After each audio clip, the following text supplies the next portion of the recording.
أعوذ بالله من الشيطان الرجيم. بسم الله الرحمن الرحيم. اللهم صل على محمد وآل محمد وسلم. السلام عليكم يا جماعة المسلمين والمسلمات. أنزل لفلان مبارك باي أنني نفع باي أنني هير باي ينامي دعكنا أم ببارين دمنني دل مساتوي مسامبي ندنديالا o kofe ambo masabay ndeli hinani kishi ako chaya gindo min bidanina okun noye Muhammadul Mustafa o chaya alakrabaka anasu du sanu ani mama sonaka tu alakrabano fe nitnya zati alaka hina bela alaka ya fa bema o togo konti fatugun ni mama kungulenyo hakli bi jigu denga o kalande ni bako fayda kunta noye Mahmudu amena kuma fayda tilmanin kamin kan kusube ka ke sisa ka je sisa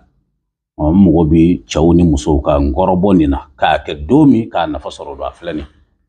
o ba fon turabu de ndema ko masa Sulemana me masa Sulemana le de bi kele fla kele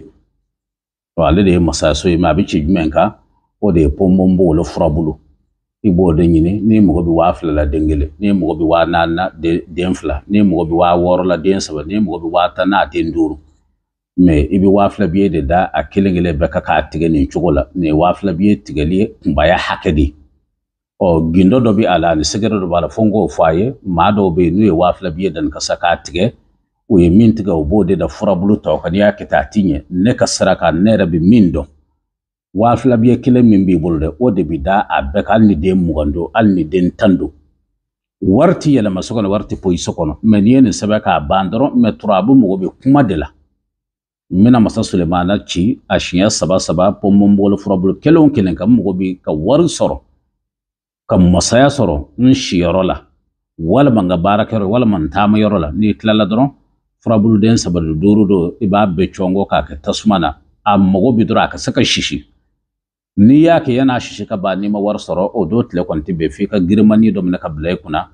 alaka ka na fadin barakai ka wati na to fara shiuka. السلام عليكم ورحمة الله